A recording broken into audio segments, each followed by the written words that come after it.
আপনাদের নিশ্চয় মনে আছে নবান্ন অভিযানে পুলিশি অত্যাচারের অভিযোগকে সামনে এনে বিজেপি 12 ঘন্টার বাংলা বন্ধ রেখেছিল। আর সেই বাংলা বন্ধকে একজন প্রাথমিক শিক্ষিকা সমর্থন জানিয়ে, প্রাথমিক প্রধান শিক্ষিকা উনি সমর্থন জানিয়ে সেই দিন বিদ্যালয়ে অ্যাবসেন্ট ছিলেন এবং 28শে আগস্ট বিজেপির ডাকা বন্ধে বিদ্যালয়ে উপস্থিত না থাকার পাশাপাশি বন্ধকে সমর্থন জানিয়ে সোশ্যাল মিডিয়ায় একটি পোস্ট করে। ফলস্বরূপ শিক্ষক দিবসের দিন গত বৃহস্পতিবার গতকাল কারণ দর্শানোর নোটিশ হাতে ধরানো হয়েছে প্রধান শিক্ষিকাকে। কেন বাংলা বন্ধের দিন বিদ্যালয়ের কাজে যোগদান করেননি এই মর্মে জবাবদিহি করতে হবে। হ্যাঁ, শিক্ষিকার যে সাহসী পদক্ষেপ, সোশ্যাল মিডিয়ায় যে বক্তব্য লিখেছে সেই বক্তব্য আপনাদেরকে পড়ে শোনাচ্ছি। গত 28শে আগস্ট বিজেপির ডাকা বন্ধে বিদ্যালয়ে উপস্থিত না থাকার পাশাপাশি বন্ধকে সমর্থন জানিয়ে সোশ্যাল মিডিয়ায় একটি পোস্ট করেন প্রধান শিক্ষিকা। সেখানে তিনি লেখেন, প্রতিবাদ হোক, আমি একজন নারী, 2 কন্যা সন্তানের মা এবং বিদ্যালয়ের ছাত্রীদের সুরক্ষার জন্য আমি চাই যাতে সমস্ত নারী নির্ভয়ে দিন যাপন করতে পারে এবং স্বাধীনভাবে চলাফেরা করতে পারে। তার ইচ্ছার প্রতি সম্পূর্ণ মর্যাদা দেওয়া হোক, তাই সমস্ত নারীদের দাবিকে সামনে রেখে ধর্মঘটকে সমর্থন করে আমার কর্মক্ষেত্রে বিদ্যালয়ে যোগদান করব না। তার জন্য যা শাস্তি শোকজ যা হয় হোক, I want justice for all women। ভাবতে পারছেন দম আছে শিক্ষিকার।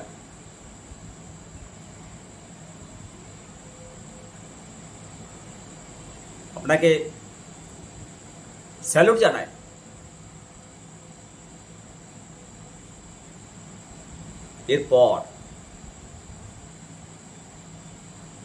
এরপর শিক্ষা দপ্তরের পক্ষ থেকে নিতু সাহাকে কারণ দর্শানোর নোটিশ পাঠানো হয়।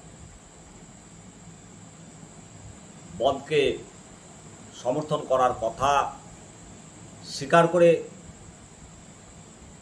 উক্ত শিক্ষিকা বলেন যে আমি মনে করি এটা আমার নৈতিক এবং গণতান্ত্রিক অধিকার। আমি মনে করি একজন মহিলা মুখ্যমন্ত্রীর রাজ্যে আমরা প্রত্যেকটি নারী সুরক্ষিত।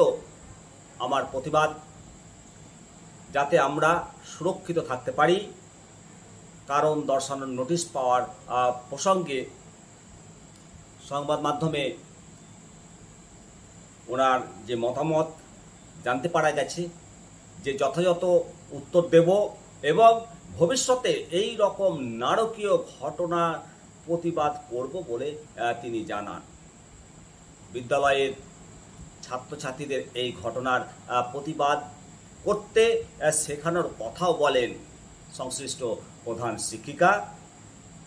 শিক্ষক দিবসের দিন শিক্ষা দপ্তর থেকে নোটিশ হাতে পাওয়ায় শিক্ষা দপ্তরকে তিনি ধন্যবাদ জানিয়েছেন। এই প্রসঙ্গে জেলা প্রাথমিক বিদ্যালয় সংসদ চেয়ারম্যান মাননীয় কৃষ্ণ ঘোষ জানান যে শিক্ষা দপ্তরের নির্দেশ মতো ওই শিক্ষিকাকে অনুপস্থিতির কারণ দর্শানোর নোটিশ পাঠানো হয়েছে। শিক্ষিকার উত্তর হাতে পাওয়ার পর সরকারের সিদ্ধান্ত অনুযায়ী ব্যবস্থা নেওয়া হবে। অবশ্যই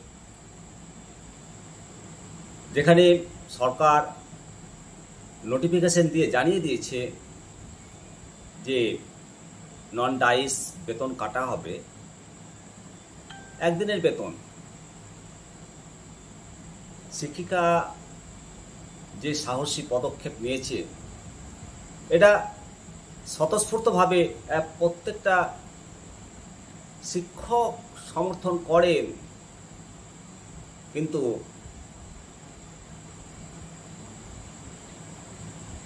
সরকারি বিধিনিষেধের ফলে অনেকেই পারেন না। একদিনের বেতন হয়তো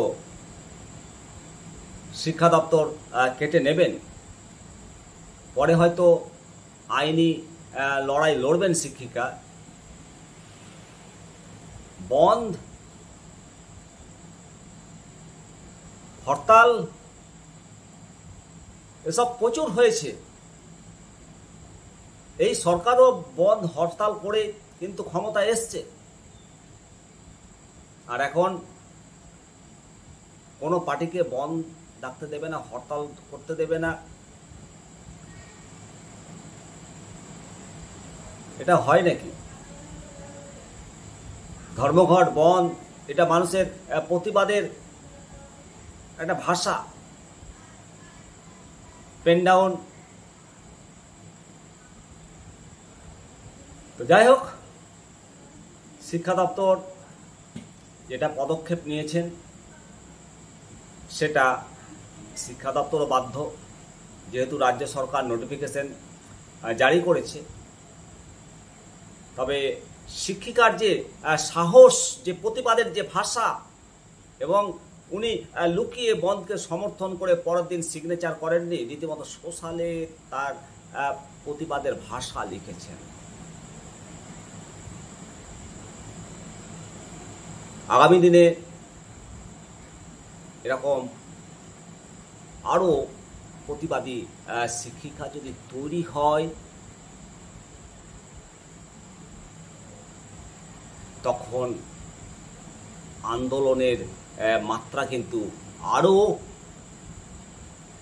বাড়বে। আপনারা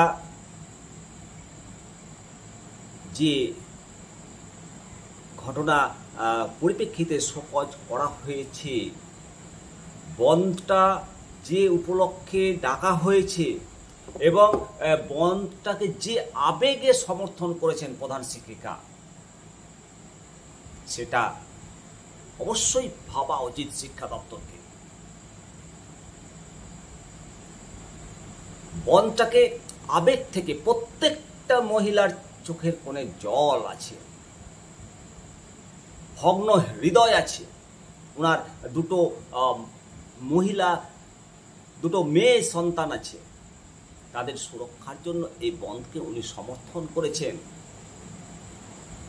আশা করি শিক্ষা দপ্তর বুঝতে পারবেন এবং এই শোকজ তাকে মার্জনা করবেন। তাকে উনি যে বন্ধ সমর্থন করেছেন, সেই সমর্থনের মূল্য দেওয়া উচিত। এটা পলিটিক্যালি চোখে না দেখে, এটা সাধারণের দৃষ্টিভঙ্গি থেকে দেখলে কিন্তু ব্যাপারটা খুব একটা জটিল হবে না। আপনারা মতামত দেবেন অবশ্যই। দেখতে থাকুন নিমতা দর্শন। ভালো থাকুন, সুস্থ থাকুন। নমস্কার।